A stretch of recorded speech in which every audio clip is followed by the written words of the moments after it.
बार friends बोल दीजिए हर हर गंगे, जय गंगे माँ। प्लीज़ दर्शन कर लीजिए।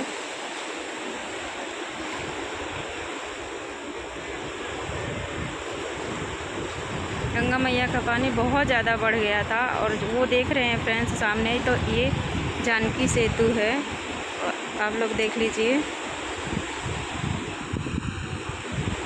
आप ऋषिकेश आए होंगे तो आप लोगों को पता होगा और देखे भी होंगे। सो फ्रेंड्स ये देखिए फ्रेंड्स, ये है पहाड़।